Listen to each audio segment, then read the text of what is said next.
Assalamualaikum warahmatullahi wabarakatuh. Perkenalkan, nama saya Muhammad Alwi Mubarok. Saya mahasiswa dari PJKR Unsika kelas F semester 7. Sekarang saya akan menjelaskan lingkup administrasi dan manajemen olahraga. Di situ ada beberapa poin, diantaranya ada paham olimpik, gerakan olimpik. Yang kedua ada lingkup administrasi olahraga.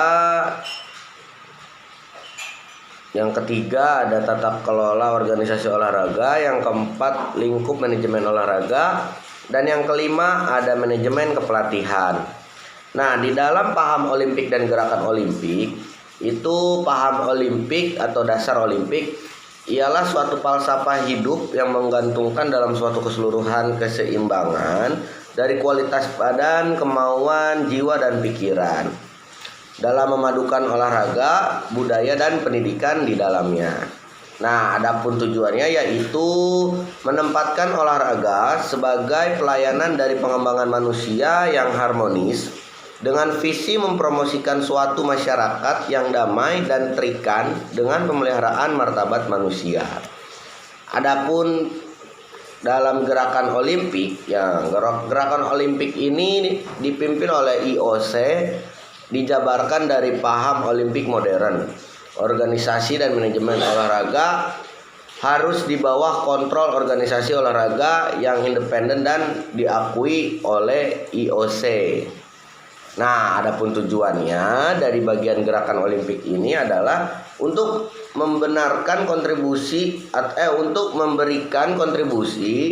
dan membangun dunia yang damai dan lebih baik dengan cara mendidik generasi muda melalui kegiatan olahraga. Nah, IOC sebagai badan yang memimpin gerakan olimpik adalah suatu organisasi non pemerintahan dan mencari keuntungan berlangsung tanpa batas waktu dalam bentuk suatu asosiasi dengan status yang sah yang diakui oleh ketetapan Dewan Federasi Swiss terhitung sejak tanggal 17 September pada tahun 1981. IOC ini merupakan penguasa tertinggi dari gerakan olimpik. Nah, terus kemudian ada struktur gerakan olimpik. Dalam Kongres Internasional di Sorbonne, Prancis tanggal 23 Juni 1894, Baron Pierre de Coubertin memperkasai untuk merestorasi Olimpiade kuno dengan membentuk International Olympic atau IOC itu sebagai induk organisasi dari gerakan olimpik. Nah, gerakan olimpik tersebut terdiri dari International Federation atau IF, National Olympic Committee atau NOC, dan masih banyak yang lainnya.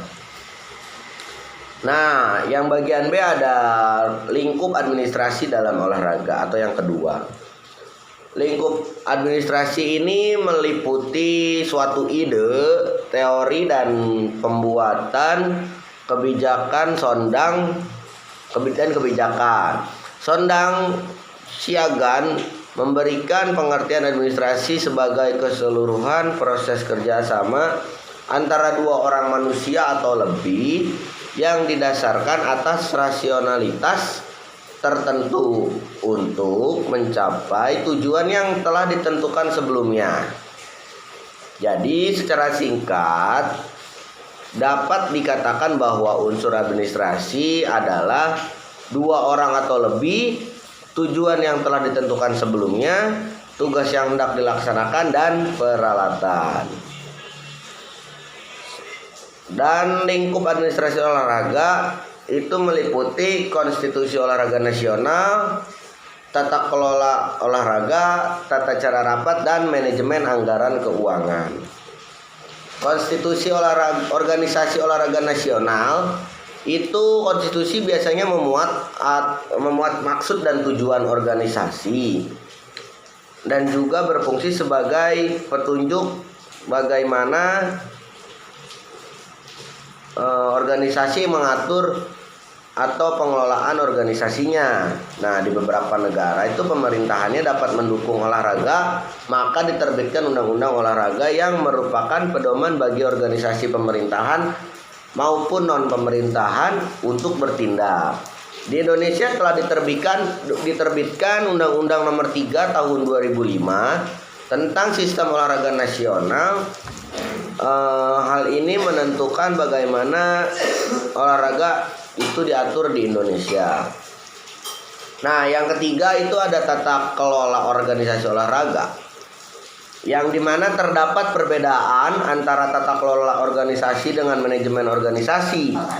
Pada umumnya, keanggotaan dari dewan bertanggung jawab kepada penata kelola, presiden, komite eksekutif, staf, dan komite operasional memberikan kontribusi pada manajemen ini.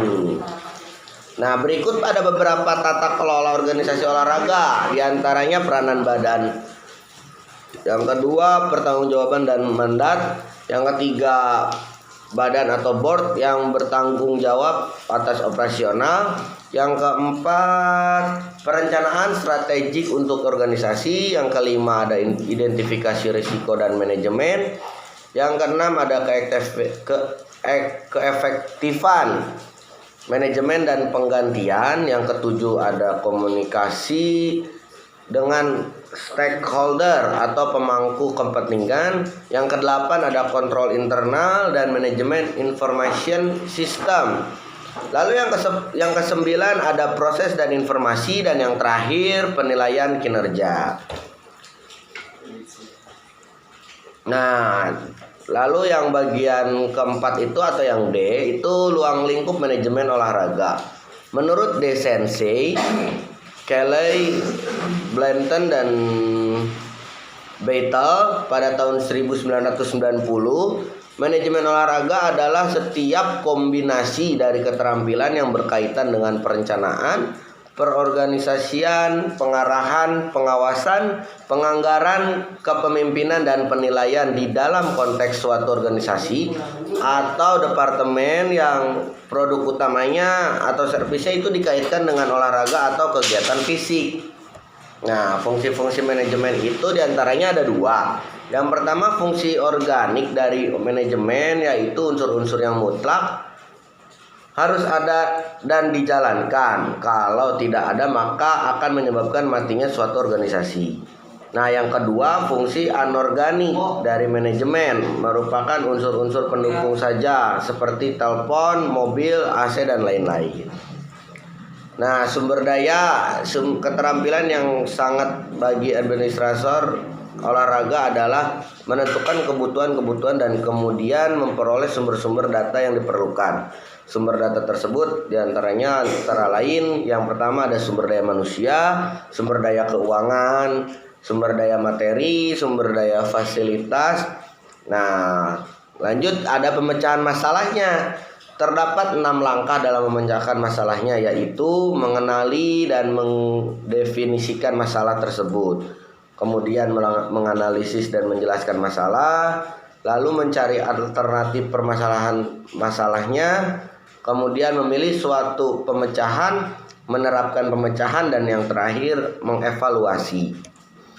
Pengambilan keputusan dalam suatu organisasi dapat berlangsung penuh dengan ketegangan yang besar dan perasaan yang kurang enak. Sangat penting bahwa pimpinan akan pilihan metode yang tersedia untuk pengambilan keputusan. Harap dijadikan perhatian bahwa Anda mengetahui. Yang pertama itu apa sebenarnya yang akan Anda putuskan. Yang kedua, siapa yang perlu terlibat. Yang ketiga, bagaimana harus mereka terlibat. Yang keempat, kapan harus Anda putuskan. Nah, terus yang terakhir ini ada manajemen kepelatihan. Nah, banyaknya faktor-faktor yang menjadikan seorang pelatih berhasil, maka diperlukan pengembangan keterampilan manajemen olahraga, khususnya kepelatihan yang memadai, yang dapat mengantarkan seorang pelatih agar dapat memaksimalkan daya guna kepelatihannya. Nah, keterampilan penting bagi si pelatih ini ada tiga diantaranya keterampilan teknis, keterampilan bersosialisasi, keterampilan konsep. Kemudian proses yang mendasari manajemen kepelatihan itu ada 4: planning, organizing, leading, dan controlling. Nah, dan itulah tadi merupakan penjelasan tentang lingkup administrasi dan manajemen olahraga. Mohon maaf apabila ada salah-salah kata atau kekurangan. Saya akhiri sampai di sini saja. Wassalamualaikum warahmatullahi wabarakatuh.